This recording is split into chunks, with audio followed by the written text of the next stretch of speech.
Hey guys, Yellow Heart 905 here we go. Hey, I'm Patrick, and representing my team Card Corner. Yep. And I just made top 4 at the 3v3 event here at Kids and Play, playing DDD. Oh yeah, with the new support, right? Yeah, I was able to get all the new support in time.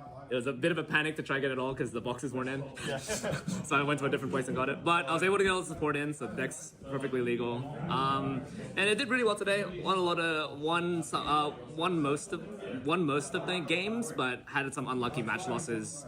And in the 3v3 format, it's based on your teammates as well. We ended up losing in top 4 cut.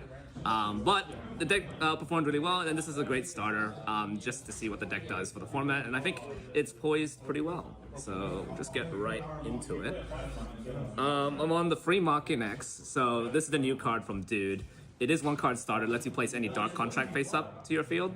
So it's like, lets you place your gates, lets you play the new gate contract to summon 1 from deck.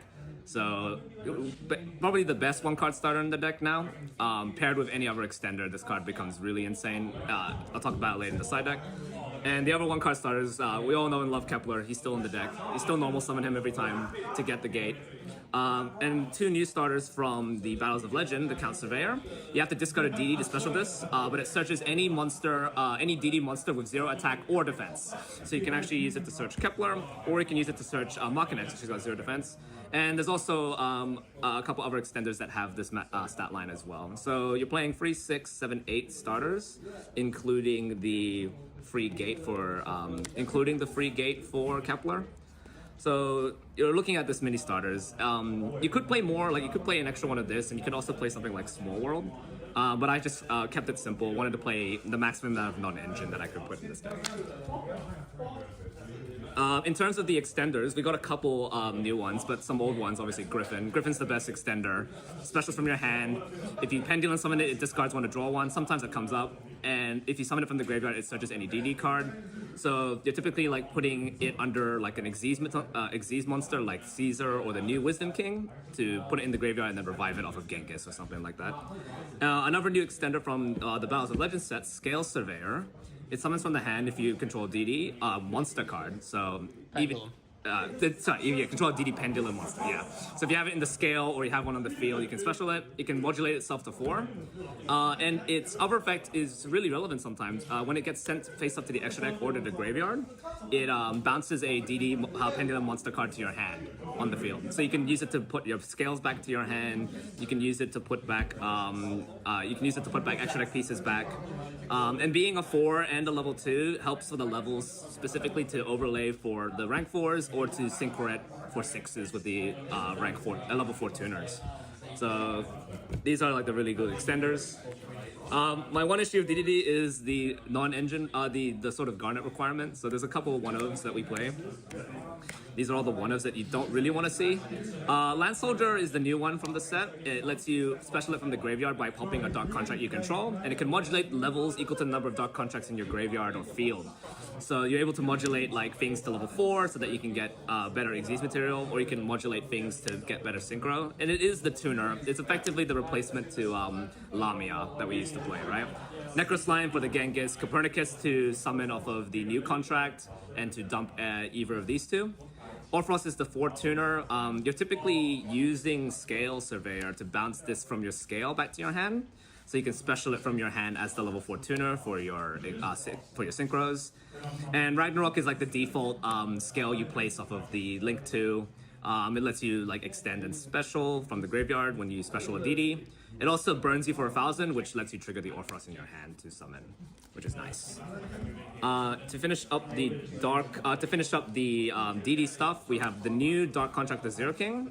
This is what you're typically placing off of the new Machinax. It lets you target a DD card you control, destroy it, and special any DD from your deck.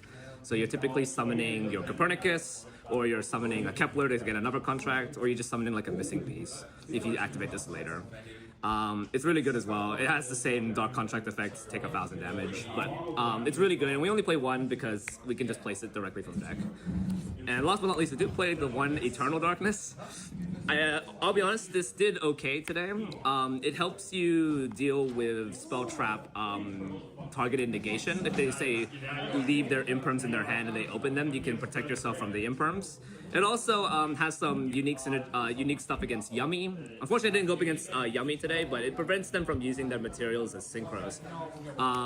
It's not as relevant against Draco Tail because they have a lot of hand effects and all that. So overall, I think this is still good to go against Yummy. You probably side to side if you're going against a not relevant matchup. But this is really good to place off of Machinex or Search down the combo line.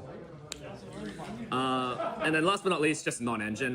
The best part about the new DD support is you're able to play a lot more non-engine, right? So we are just maxed out on hand traps here. We want free Fulos, free Ash, free Nibiru, free Impulse, free Imperm, and a Cold Buy. Cold Buy is important because you do lose to those big one-off, big Fuloses and those Berulias. So Cold Buy is nice to have. And yeah, that's 3, 6, 9, 12, 15, 16 non-engine, which is a lot more than what DDD used to have, but all well and dandy. Moving on to the extra deck, we have Gilgamesh. This, you still go for him. He's still a huge choke point in the deck, but you have a lot more extenders now, so you can be able to dump Necro Slime or Land Soldier in the graveyard. If they negate this, you can now go into the new Ragnarok. DDD got the link free. Got the link free that it wanted, and the link free that it got also negates Nibiru. It negates a monster effect in field by banishing a contract and a DD from your graveyard. So having this, it negates a monster effect in hand. Sorry, yes. And it lets you pop a DD card or a contract you control to gain an extra pen summon. So this is everything the deck wanted. It just needed to be a DDD link free, honestly, to make the deck playable. But now it's just everything it needs. In terms of Xyz monsters, we have the new Wisdom King Solomon, Caesar Tell, and Big Caesar as well, and 2 Machinex. The new Solomon is a Rhoda for any DD card. So this is important to get more extenders, and you can always put Tell on top of it, which when it's sent to the graveyard, it foolishes any DD. You still make Little Caesar sometimes if you're missing the contract. And you obviously with Wave High King Caesar, he's a lot less coming around because not every deck can make Fiendsmith anymore. So we're actually making DDD Wave King Caesar with DDD cards, which is nice. And of course Machinex, you play 2 for the grind game. You just slap this on top, and it basically denies bodies off of most boards. And yeah, it can help you trigger your effects as well. So this is it for the Xyz lineup. For this Fusion lineup, where you notice that the deck, we're not really playing too many Fusion enablers anymore. So we're only playing the 1 Genghis, the 1 High Flame King Genghis, and the new Arc Crisis. With only 1 Necro Slime, we're typically only going for one of these. We summon Genghis when we're going first to get our access to our 6s, and we summon Big Genghis going second to break boards. And Arc Crisis is our turn free play. We turn free play, or if we're going second, it's our turn 2 play, where we just banish one of each super type, summon him, beat 4k over an entire board. It dark rules the board on summon. Never summoned it today, never made it to that point because my board was relatively unbroken. But in reality, in scenarios where the opponent breaks the board and all your DD pieces are in the graveyard, you just summon this and slam them for game. I think it's important to have, but yeah, less fusions in the deck now because we're not playing as many fusion breaks anymore. To round off for the synchros, we're playing the new Clovis, still the 1 Siegfried, and I'm playing Doombright. A lot of people would play Kali Yuga in this spot, but if you draw a Griffin and a Scale with a 1-card combo, you're able to end on everything with the Doombright to protect your board from targeting. It's just nice to have. You know, certain decks just like holding their target mitigation. Yummy has a bunch of targeting stuff. So summoning this against Yummy, it's really hard for them to out the rest of the board. Siegfried's a spell trap negate as usual, and then Clovis is a new 6. It summons a DD from your banish, or if you have a contract on your field, it summons the DD from your grave instead. So it's really good, and it's also one of the cards next to Wisdom King Solomon, that when it's banished, it gives all of your DDs like piercing damage and the ability to burn them for the original attack of the monster that is destroyed. So it helps you get your OTKs through. And that's it for the synchros. For the side deck, I mostly just sided in more hand traps to take out some of the non-engine. So we sided in Free Phantasme just for Yummy and relevant link matchups. Free Lancia and Free Droll. I was mortally afraid of Lunalight. because although we do have a 4K beat stick, it is hard to stick it on the board before going into battle and without them board wiping you. So I wanted to have more options against those. I'm on Ogre just for generically a good card. Sorry, not Ogre, Bell, sorry. Bell. Playing too much other Ogres. Bell is good just for the general matchup. It's also another hate piece against Linolite, which I like having.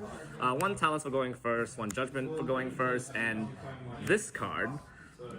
This card is Dark Contract of Errors. It lets you, for the rest of the turn, your opponent, you can negate all trap effects that would activate on the field if you control a DD monster. The purpose of this is to, when you activate Machinex and you already have the gate in your hand or the 0 gate or some way to a starter, you can use the Machinex instead to place this face up on the field, and now you've protected yourself from Imperm, Purge, Impulse, Song of the Dominators. So I thought it was a cool tech. I went up against a lot of Draco Tail, so it didn't really matter. This never stuck through their turn 1 board, and they don't typically play hand traps that are trap cards. But this is more relevant for stuff like the mirror match, or stuff like Yummy playing like the board breaker version, right? So yeah, that's it for the side deck, and I think DD is poised to do well in this format. I don't think it's as good as any of the big Justice Hunters decks, but if it's allowed to go first, it's probably got the best end board in the game, better than Yummy, better than Draco Tail, a lot more high of a ceiling, and I think with a dedicated pilot and some dedicated testing could bring this deck to a higher level. So yeah.